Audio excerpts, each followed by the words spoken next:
वही देश के रियल एस्टेट सेक्टर के लिए कोरोना काल में नौकरी पेशा लोग तारनहार साबित हुए हैं और एक रिपोर्ट में ऐसा दावा किया गया है कि कोरोना के 2 साल के दौरान प्रॉपर्टी के 2/3 से ज्यादा खरीदार नौकरी पेशा लोग ही थे। वहीं इसके बाद सेल्फ एम्प्लॉयड लोगों ने भी घर खरीदने में बढ़ चढ़कर हिस्सा लिया है।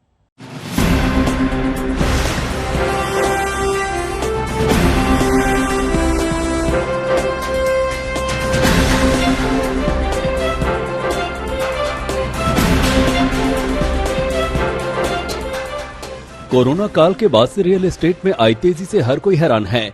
कभी बड़े घरों की जरूरत को बिक्री बढ़ने की वजह बताया जाता है, तो कभी किराएदार से मकान मालिक बनने की हसरत घरों के बिकने की बड़ी वजह करार दी जाती है। वैसे तो ये दोनों कारण रियल एस्टेट की रफ्तार बढ़ाने में योगदान निभा रहे हैं, लेकिन इन दोनों वजहों के साथ मिलकर नौकरी पेशा लोग घरों की बिक्री बढ़ाने का काम कर रहे हैं। दरअसल 2021-22 के दौरान घरों की कुल खरीदारी में सबसे ज्यादा 68% हिस्सेदारी सर्विस क्लास की रही। 26% हिस्सेदारी के साथ डॉक्टर, वकील और सीए जैसे प्रोफेशनल्स दूसरे स्थान पर रहे। यानी नौकरी पेशा लोग इस समय रियल एस्टेट के असली ध्वजवाहक बने हुए हैं। जानकारों का भी मानना है कि आईटी जैसे सेक्टर्स में लोगों ने घर से दफ्तर का काम किया। आने जाने की छूट न होने से उनका पैसा भी बच गया और घर में स्कूल दफ्तर के लिए जगह की दरकार होने से लोगों ने या तो घर का साइज बढ़ाया या फिर किराए का घर छोड़कर खुद का आशियाना बना लिया।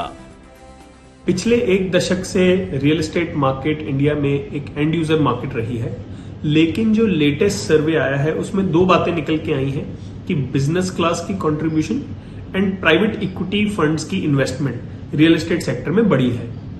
इसका जो मेजर कारण है वो ये है कि अब इंडिया में रियल एस्टेट सेक्टर 5 से 7 साल के अप साइकिल में एंटर कर रहा है एंड बढ़ती रॉ मटेरियल की कॉस्ट्स एंड डिक्रीजिंग सप्लाई की वजह से प्राइसेस में भी बढ़ोतरी आ रही है।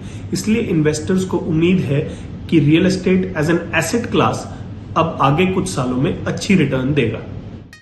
जो इंटरेस्ट रेट की सब्सिडी गवर्नमेंट ने दी है, आरबीआई ने इतने रिलैक्स इंटरेस्ट रेट रखे हैं, उसके कारण बहुत से लोग जो पहले जिनका मेंटालिटी था कि हम रेंट पे रहे, maximum people they want to own their house. एक लोगों के माइंडसेट में घर छोटा हो लेकिन अपना हो, राइट। अगले 12 से 24 महीने वी पर्सनली थिंक ये मोमेंटम कंटिन्यू रहेगा मार्केट में, बिकॉज अभी भी वर्क फ्रॉम होम चालू है, अभी भी इंटरेस्ट रेट बहुत अट्रैक्टिव है। So the market will be gaining momentum in the coming few months and it will stay at least for the next 2 years।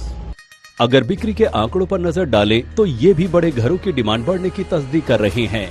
पिछले साल mid to high end segment के size के घरों की मांग 79% रही, जबकि 2 BHK घरों की डिमांड 38% रही। वहीं कुल डिमांड में 3 BHK मकानों की हिस्सेदारी 26% दर्ज की गई।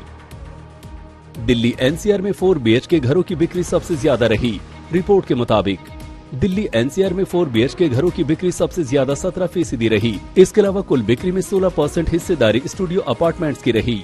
मुंबई में सबसे ज्यादा 46% मकान मिड रेंज और 39% घर हाई एंड कैटेगरी के रहे। उधर बेंगलुरु में करीब 16% मकान लॉन्ग टर्म निवेश के लिए खरीदे गए। बड़े शहरों में हैदराबाद में लग्जरी मकानों की डिमांड सबसे ज्यादा रही। चेन्नई और पुणे में मीडियम साइज के घरों की डिमांड सबसे ज्यादा 60 और 59% रही। बेंगलुरु में करीब 56% डिमांड हाई एंड मकानों की रही। सबसे ज्यादा 17% लग्जरी मकानों की और 8% अल्ट्रा लग्जरी मकानों की डिमांड हैदराबाद में देखी गई। यानी देश के 7 बड़े रियल एस्टेट मार्केट्स में हर किसी ने बिक्री बढ़ाने में पूरा योगदान दिया। आदित्य केराना, आज तक।